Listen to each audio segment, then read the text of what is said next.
Hello my dear friends, you're in the Military Summary channel, and this video we're going to discuss the most important events that took place during the previous 12 hours. We have a lot of very interesting updates, so let's start. And first we're going to talk about very important statement of the President of Ukraine, Zelensky. If you remember, just yesterday he was talking about the Zaporozhye nuclear power plant. He stated that one of the diesel generators that provide power to the Zaporozhye nuclear power plant has failed. The emergency situation at the Zaporozhye nuclear power plant has been going on for the 7th day. The situation is critical due to Russian shelling. The station has been disconnected from the power grid. It is supplied with electricity from diesel generators. So most likely by these attacks, by these statements, Zelensky was trying to force Russia to give him back the territory of the Zaporozhye nuclear power plant. This is very important question in the peaceful settlement of the conflict between Russia and Ukraine, and most likely Zelensky will never allow the Russians to use the Zaporozhye nuclear power plant until the special military operation finishes. At least this is what Zelensky is thinking about. But the problem is for Zelensky, of course, that the Russians have completely different opinion. The Russians decided to mirror the actions that were made by Zelensky, and during the previous 24 hours, during the previous night, the Russians carry out massive missile and drone attack all over the entire energy infrastructure of Ukraine, all over the entire territory of Ukraine. So the most important and the most powerful attacks took place in the northern part of Ukraine, in the Chernigov region. Let's take a look at this video. This is the city of Slavutich, and this video was published yesterday in the evening by civilians. As you can see, there is a smoke screen above the city. Later, the Minister of Defense of the Russian Federation published this video, and here we can see a very powerful and very big energy facility located to the southwest of the city of Chernigov. And now we see how the Russians began bombing and attacking this territory with dozens of drones, with dozens of grunts. As you can see, there are lots of explosions. The Russians managed to deal significant damage. The Russians used once again dozens of drones, and this entire energy facility was completely destroyed, most likely without any chances for Ukrainians to repair this, or at least it will take a lot of time for this. Furthermore, this is not just a regular energy facility. According to information we have, this energy facility supply and support the Chernobyl nuclear power plant. The sources reported that yesterday there was a blackout at the Chernobyl nuclear power plant, power outages to the sarcophagus of the destroyed Unit 4, Ministry of Energy of Ukraine. The nuclear power plant found itself in this state after the strike on the power facility in Slavutich. So once again, Zelensky was bombing the Zaporozhye nuclear power plant with the purpose to force the Russians to give this power plant back to Ukraine, but he got completely different result from the Russian side. The Russians began bombing and attacking facilities, energy facilities of the Chernobyl nuclear power plant, making another threat for Ukraine and for the city of Kiev. If the situation continues escalating, and if Ukrainians make situation that the Zaporozhye nuclear power plant will be destroyed, most likely the Russians will do the same with the Chernobyl nuclear power plant, and this can lead to complete catastrophe for Ukraine, and not just for Ukraine but for the entire Eastern Europe. Now let's move further. The Russians attacked not just the settlement of Slavutich. The Russians carried out massive drone attack on the city of Kiev. During the previous night, we got lots of videos how Russians were bombing the city. We can see lots of explosions. Lots of explosions were recorded. The Russians managed to deal significant damage. The Russians once again were trying to destroy Ukrainian energy facilities. Later, we got report that the Minister of Energy of the Ukrainian government also confirmed strikes on energy infrastructure in the Kiev region. Russia struck energy infrastructure in the Kiev region. Residents of the Kiev and Chernigov regions were left without power. Power outages are also being observed in the Dnipropetrovsk region. So this is very critical situation. We are entering very cold period of year. We are coming to the late autumn and winter, and if Russia continues attacking Ukraine energy facilities, that can lead to another wave of migration. So people will basically leave the territory of Ukraine in the western direction towards the European countries. Furthermore, the Russians attacked the city of Dnipro. When talking about this city, we have better picture that gives us better understanding of the situation. So this is the moment. This is the moment, as you can see, when Russians attacked energy facilities. Then there was a very huge blue light, and then the electricity completely turned off along the road. This is another video from another angle. The same situation. The Russians attacked energy facility, and then we can see a power outage in the settlement. So this very important city, the city of Dnipro, the Ukrainians use this city for the logistic purposes. They move their forces, they redeploy their forces and units through the city in the direction of the line of combat contact. And another city was attacked by Russia. We are talking about the city of Odessa.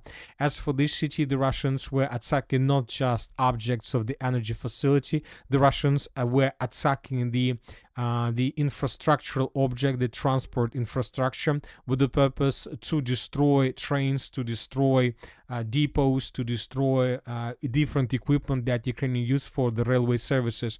And most likely, according to updates we have, the Russians managed to get this massive strike on Ukrainian targets near Odessa. Powerful fires, energy infrastructure hit. In the Odessa region, attack drones targeted energy infrastructure. The strikes resulted in power and water outages in several districts of Odessa.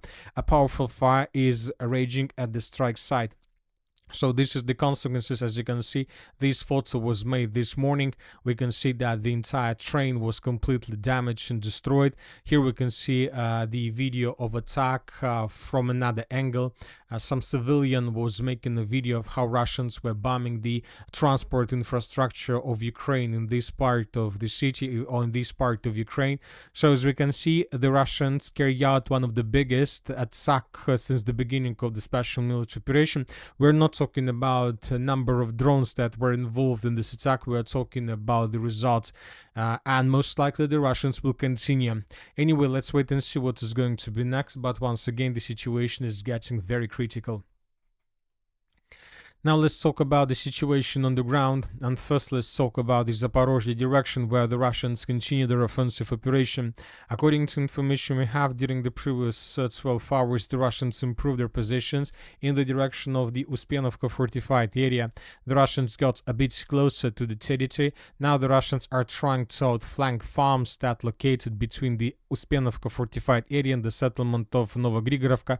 We're talking about this facility. The Russians are trying to capture the village of Novogrigorovka and these facilities, and if Russians are able to do this, then the Russians will be able to begin offensive operation in the direction of Uspenovka fortified area. They will be able to establish a certain FPV drone control over the territory, so the Russians are very close to begin battle for this area. Furthermore, as for the Poltavka fortified area, if you remember, just yesterday we were talking that the Russians answered the territory of the settlement and that the clashes had already begun, and today we got report that the Russians managed to improve their positions once again. This information today was confirmed by pro-Ukrainian resources. They confirmed that the Russians, as a result of offensive operation, answered the settlement of Poltavka, and now they're trying to dig in deeper. Now let's move further and let's discuss the situation in the area of the settlement by the name of Novopavlovka. The Russians during the previous 12 hours began another artillery preparation in this area. The Russians began bombing the city of Novopavlovka and positions of the armed forces of Ukraine around the settlement with aviation, with FAPs, with artillery, and with multiple launch rocket systems. And the most important is that the Russians, as a result of this attack, of this artillery preparation, managed to destroy the bridge along the road T0428, this one, and this can lead to huge problems with Ukrainian logistics. I would like to remind you that currently the Russians are fighting for the settlement of Ivanovka. They're trying to attack the settlement from the south. The Russians crossed the river of Volchya several weeks ago. Now there are very heavy clashes for the territory of the settlement, and by these attacks the Russians managed to cut this road that goes from the settlement of Gavrilovka in the direction of Novopavlovka, this one. So furthermore, Furthermore, now we see that the Russians destroyed the bridge along the TO-428 road that goes between the settlements of Mizhov and Novopavlovka. Now we see that the settlement of Novopavlovka has no logistic, has no roads. Normal roads, of course, there are still possibilities to use fields, but obviously this is not the same thing as the Ukrainians in this area used to have before, which means that most likely the Russians are about to begin their major offensive operation with the purpose to take under complete control the territory of the settlement, while the Ukrainians haven't managed to restore their logistic. Now let's discuss the situation in the Pokrovsk direction. During the previous 24 hours, the pro-Ukrainian resources reported that Ukrainians managed to improve their position significantly. Once again, without anything that can confirm this, of course, we have adjusted the map based on the report of the reliable resources, most likely. According to pro-Ukrainian resources, they managed to finish the battle for the settlement of Novoshakhova. The settlement was completely colored as a gray zone or contested area. We are waiting for additional updates. And according to pro-Ukraine resources, they managed to clear completely the territory between the settlements of Zolotoy Kolodец, Kucherev Yar. So based on this report of pro-Ukrainian resource, we have adjusted the map. We have just one video from this area to the east of the settlement of Dorozhny, and here we can see how Ukrainians most likely were trying to counterattack or to encircle the Russians on the territory of Dorozhny using Bradley armored vehicle. They managed to get there, to land most likely infantry, and then Russians began attacking the Bradley infantry fighting vehicles with dozens of drones, and as a result of all these attacks, the fighting vehicle was completely destroyed. These episodes took place exactly in this area. We believe that Ukrainians counterattacked in this direction, in the southern direction from the settlement of Ivanovka and Novoshakhova, managed to land infantry somewhere here and to block Russians on the territory of Dorozhny. Later, the Russians destroyed these infantry fighting vehicles, but nobody knows what is the status of these lines, whether there are still Ukrainians or not. Anyway, we adjusted the map, and now we believe that the Russians were caught in cauldron or were encircled on the territory of Dorozhny. Now we should wait for the Russian counterattack in this area as well. And another important thing is that today, according to information we have, the president of the Russian Federation will give a speech, and the sources are saying that this speech is going to be discussed by every single person in the world.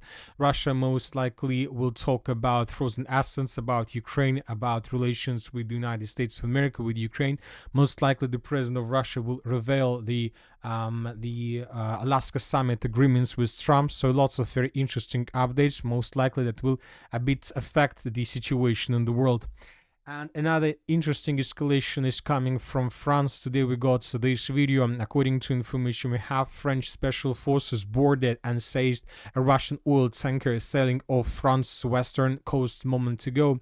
So this video we can see how French special forces managed to short the distance to the Russian oil tanker that most likely belongs to the Shadow Fleet. We have just several episodes of how special forces landed. They began checks, inspections, so the ship was arrested according to information we have. Later we got additional details about the situation. So French authorities are investigating an oil tanker that is subject to sanctions and suspected of being part of Russia's Shadow Fleet, which may have been a launch pad for mystery drone flights that forced the closure of airports in Denmark last week. So, as we discussed a few days ago, Zelensky stated that drones were launched from these, let's say, ships of Shadow Fleet, and we believe that now the European countries are trying to find the legal way how to arrest, how to close basically the Baltic Sea, how to close the access to the world ocean for Russia from the St. Petersburg, and this is just the first step. Another important statement made by the chief of staff for the French army has stated that forces must be ready as early as tonight for high-intensive warfare, warning of potential direct military confrontation in the near future with Russia over the defense of a NATO ally in Eastern Europe. So the situation continues escalating, and it's very difficult to say how these things are going to be developed. And that's it for the short video. Military Summary channel reminds you condemn any violence in the world. Thank you for watching. Subscribe to my channel, put your likes, join my Patreon, and have a good day. Bye bye.